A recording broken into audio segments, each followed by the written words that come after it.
A lot of you have been asking, and we've finally been able to deliver. We are doing a review on an Orangewood guitar today, so stay tuned.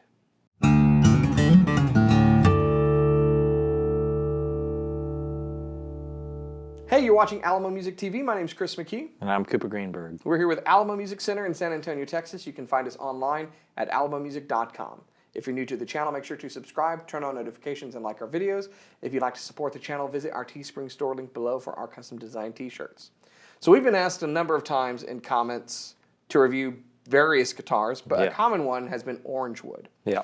And I think one of the reasons for that, I think there's a few, but I think primary is they're not in stores. It's a direct-to-consumer guitar, so we don't carry this guitar. No dealers do. If you want to purchase this guitar or another model from Orangewood, you go to orangewoodguitars.com. The other reason is there are other reviews out there, but they're, how should I put this? There's a suspicion that I've read from people that Orangewood gave these guys guitars and they gave glowing reviews of Orangewood, which I think happens, but I'm not necessarily saying that's what happened in this particular case. So not calling anyone out, just what some people have wondered about these models. So we've been anxious to get our hands on one. And we've had a few in the store, but I wanted one shipped to us from Orangewood to try fresh out of the box. And here it is. We finally have one. This is the Echo Torrefied Spruce Live, which means it's part of their Echo series. It features a torrefied spruce top, which is, when we had the opportunity to do this, kind of what I specified and asked for because that's a buzzword in the industry. And it has a Fishman pickup in it, which makes it the live connotation. So they have a number of kind of body shapes. This is obviously a dreadnought. And Cooper, you've been playing on it for a bit. I want kind of first blush thoughts on first of all, let's just talk about the feel. How's the guitar feel? So it's interesting. We've been playing a lot of guitars today. This is not one of the lighter of the guitars that I've played. Definitely heavy, yeah. Yeah, so I played, just for full transparency, if our shirts in a few different videos don't show that we've filmed a few today. I played, a telling them all the secrets, Cooper. This is crazy. I played a Taylor Martin and a Gibson, and I mean not a Gibson, a Guild. Taylor Martin and a Guild, and this is by far the heaviest of those. Yes. That's not inherently a bad thing, I don't think, but I have a few reasons why I think that is. We'll talk about. I will also say I do enjoy the neck finish on this guitar. It's a nice satin, nice binding on there, so it's not sharp. It's it's a good feel. I'm interested in the tuners. I think they're interesting. And then body wise, it's not bad. It's Does it feel a little bigger to you? It almost felt definitely like it was a feels big. deeper dreadnought. Yeah, I mean it's a hefty guitar. Yeah. It's, again, not inherently bad. It's just a notable thing. Sound-wise, it's kind of hard to tell. It's a little bit muted to me, a little bit of a muted tone, and I think part of that, it's all very heavy-duty gloss finish. It's heavy. It doesn't have that kind of breathing resonance. Yeah. But, again, we're putting it up against some guitars that I played today that are some are more expensive? Much more expensive. Not all of them are. Yeah, so it's just tough. But the other thing that I will say, on the headstock, it says Orangewood, and it's got the logo on there. And if you guys love fonts as much as I do, that's Cooper. That font is called Cooper. Look at that. I mean... Is that the one that's Cooper SND or STD or something? I'm not sure. Yeah. I just know, when I was in computer class in elementary school, I was like, what? You have your own They got font. one of those? Yeah. So. Yeah, at the recent guitar show I went to, I had my own guitar. It was only $100. So let me take a look. That's true. So definitely, I think we both agree, and you kind of touched on it. Fit and finish is ideal. There's really nothing from a manufacturing standpoint that, from the exterior of the guitar, is noticeably different. It has a lot of the hallmarks that we see on most kind of import guitars. It's a three-piece neck with a scarf joint right at the headstock. Not a bad thing. Taylor does that. It's pretty strong. There's some guys out there building guitars, they'll tell you that that's bad. It's not. Inside the guitar, from what we can see, everything looks really nice and clean. Not seeing like a bunch of like squeezed out blobs of glue and things that didn't get cleaned up. So whoever is making these for Orangewood overseas, because they are designed in California, imported from China, I think they're doing a pretty good job construction-wise. But to echo your sentiments, it's a heavy guitar. Now, I kind of wonder if that has to do with the laminates they're using. because a lot of times when I'm picking up certain guitars, if they have heft, it's generally either like a very dense wood on like solid back and sides that'll give it that weight, or it's layered wood with that's just kind of heavy. So I wonder if that's kind of what's going on here in part.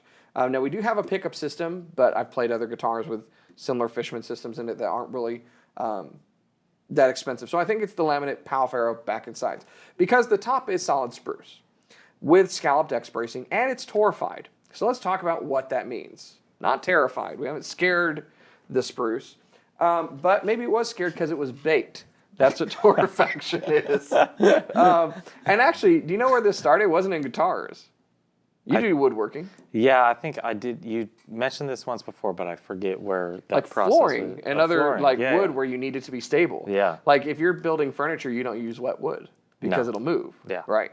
Just by the way, pandemic people, if you're trying to build a bed out of stuff from Home Depot, you'll be shocked in about 6 months. So yeah, you need wood that's dried out, and torrefaction, where you take wood and you basically bake it in a kiln with like a no oxygen environment.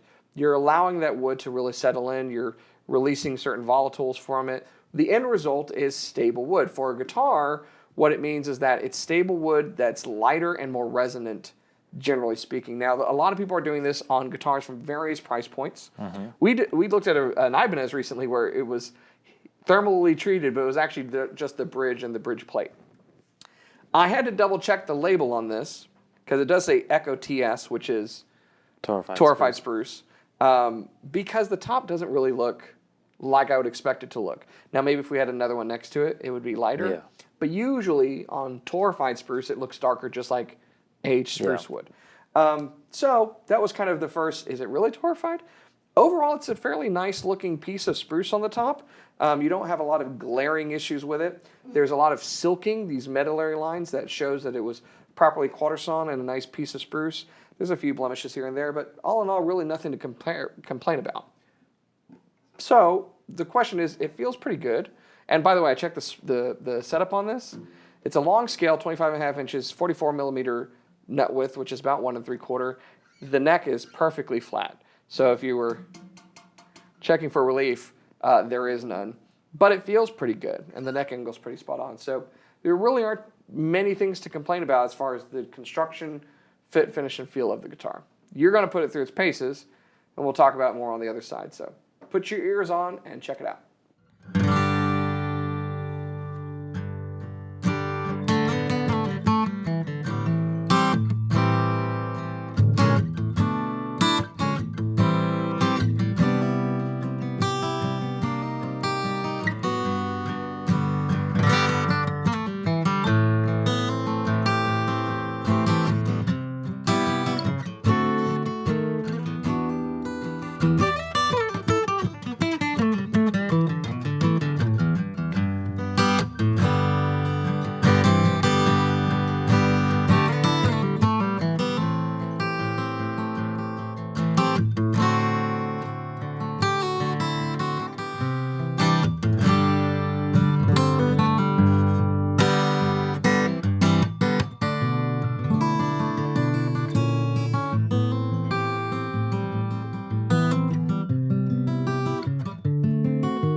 Okay, so there's the demo. You mentioned before we kind of went into that there's a bit of a muted sound to this. Yeah. And I agree. Basically, what we would call that in guitars is dampening. Okay? So you have to think of, particularly an acoustic guitar, but any guitar, any string instrument, is really like an exercise in physics. You're vibrating a string with a certain amount of energy. You're hoping that the energy that vibrates a string will then produce an amplitude somewhere on the scale of close to that energy. You're never going to match it 1 for 1. So if you put 6 in on the guitar, you're hoping to get 5.5 out. And the nicest guitars are built kind of on that razor edge of making sound and not falling apart. Yeah. You know, the ideal goal of a builder is to make a guitar so resonant, so lightly built, that it's staying together barely. This guitar is well far from that knife edge. Yeah. It's a pretty robustly built guitar, which may not necessarily be a bad thing depending upon your application. If you're buying this guitar to primarily plug in and kind of drag around, I think it would last you for a long time. It reminds me of kind of 60s era Gibsons. They had heavier bracing to kind of ward against warranty, calls and stuff like that. And it plays pretty good, all in all. But from an acoustic standpoint, I'm a little let down given the fact that I was kind of expecting more resonance from a torrefied top. Yeah, for sure. I mean, it's just interesting if you're not creating that sound that the torrefaction is supposed to produce. Why do the torrefaction? Well, I'll tell you why I think it doesn't get it there, and I think it's the finish. And this is kind of notorious for a lot of import guitars. It's got a gloss finish on it, and it's probably pretty thick. Most guitar manufacturers will tell you that the thinner the finish, the better, because the thicker the finish, the more it inhibits the movement of the wood. Yeah. I suspect that if this was satin finished, it would have more projection and resonance. I think that's fair. Yeah. So if you want to know how thick some of these have you ever seen like a damaged import Squire? And it's a thick candy coat finish. Yeah. Yeah. It's ridiculous how thick some of the finishes are. And so I think that's probably what's happening here at the most part, which all in all is a little disappointing, but it's not a $1,000 guitar. So let's kind of put it in the context for what it is. Orangewood has a direct-to-consumer model. What that means is that you can order this from Orangewood direct on their website, have it shipped to you. From everything that I've read, the shipping is pretty quick. The pricing is very competitive. This normally goes on their website for $545. As of the moment we're shooting this video right now, they have it up for $465 or something like that as part of a sale. So with the great fit and finish, the fantastic feel to it, and the somewhat dampened tone that you get out of it, with a pickup and a gig bag with the Cooper font on it, is $460 some odd a good value. I think it's a good value. Think it's a good value. I think it's a pretty good value.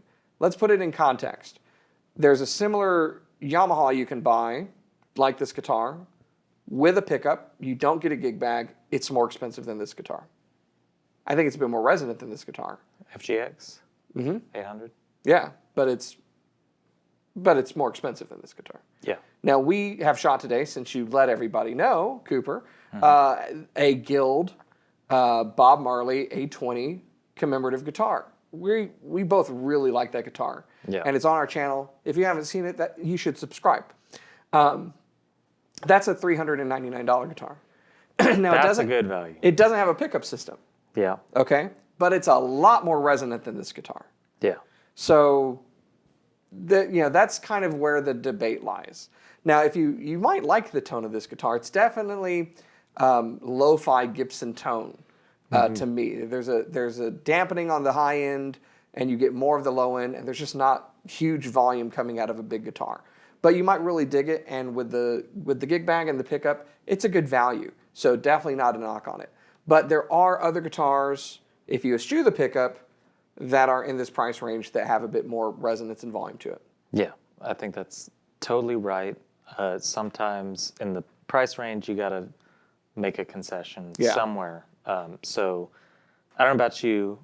I feel like I would rather have a better acoustic tone and no pickup, and that's just me. But that's probably informed by the fact that I have a guitar that I love that has a pickup already. It's a tough deal at this price point, because here's the problem. If you buy a guitar for around $400 or $500 and it comes with a pickup, versus buying a guitar for around that money and then adding a pickup, your pickup at minimum is going to be about $200, and then there's the installation. And so you really are comparing a $460 some odd guitar to if you bought something and added $200 plus installation, add another $300 to the price. And that's really kind of where you'd be price-wise. So that always makes it kind of difficult in my mind. Yeah, it's tough. I would like to maybe take a look into other options that they have. I have not done a ton of research on Orangewood, but it'd be interesting down the road to do some comparisons and all that kind of I agree. Again, I picked this one out of the lineup because it was torrefied. I was like, oh, that'd be cool. I would definitely want to try something else out. Maybe they have something solid with a satin finish. That would definitely be a great comparison. If you have an Orangewood guitar and you have something that we should definitely try, let us know. We'll reach out to Orangewood, and hopefully they feel this is a fair enough comparison, and they'll send us another one to try. What do you think, outside of the guitar, I'm curious your thoughts on the direct-to-consumer model, because Orangewood's doing this and eschewing the dealership model altogether, but there's some established brands that are starting to sell direct while also wringing their hands at how are we going to deal with customer service issues. So, thoughts? I think it's tough. I'm not sure if I can name a brand that I like that's done it really right. Fender and Gibson are both doing it. But the thing is, how many people, I mean, we could ask, but how many people are going to one of their websites and clicking add to cart versus, you know, people, no matter what, people want to play a guitar before they buy it. And we would highly recommend that you do, even though we'll take care of your guitar, we'll send it to you, it'll be perfect, you know, if you do get it. But it's just tough. Like, I want a little more information. I also don't trust a company to give me like all the info I need. It's like nice to have a third party saying, hey, here's what we think about it. It's nice to have other reviews and make those decisions. It's an interesting thought process because I think there's pros and cons on both sides. When you're dealing directly with a company, you know, they are giving you a singular message. Our product's the best and it's the one you want to buy. When you're dealing with a dealer, the message that we at least are giving you is we sell a number of products that we believe in, and we want to help you find the best one that suits your needs. And I agree. I think you should ideally play a guitar, but more and more that's becoming difficult to do, and the internet's here to stay. And so it'll be interesting to see if the direct-to-consumer model works or if everything kind of becomes a hybrid of you can order these things directly, but they're available in store, or maybe it just ends up falling flat on its face as consumer sentiment changes. Are guitars commodities? Are they the same as consumer electronics where everyone's the same? They're not. Yeah. And so that is the fly in the ointment, as they say. Anyways, we hope that this was helpful to you. We really do try to be fair and honest with all of these assessments on the model brands we carry and the ones we don't. And I think we both agree this is a great value, a great playing guitar, and there's some things that, from our experience, we'd like to see it do better. But all in all, it's really good with Cooper's font on it, which is great. So if you'd like more information about this guitar, you can go to Orangewood's website, Orangewood Guitars. If you'd like to ask us more questions about any guitar, check us out on alamomusic.com, and you can chat with people live on our website. And again, if you have other Orangewood models or any other maybe direct-to-consumer brands you'd like us to check out, let us know in the comments below. If you're new to our channel, what should they do? You got to subscribe, all right? And you got to turn on your notifications, because if you're subscribed but you're not checking all the time, how are you going to find out when 3 times a week you got a new guitar review? Come on. You notice when you're doing the pitch, your accent changes? You come a little more southern. Anyway, so you watch this back and you think about that. Okay. If you definitely subscribe, turn on notifications, like the video, and keep coming back for more. We'll see you next time.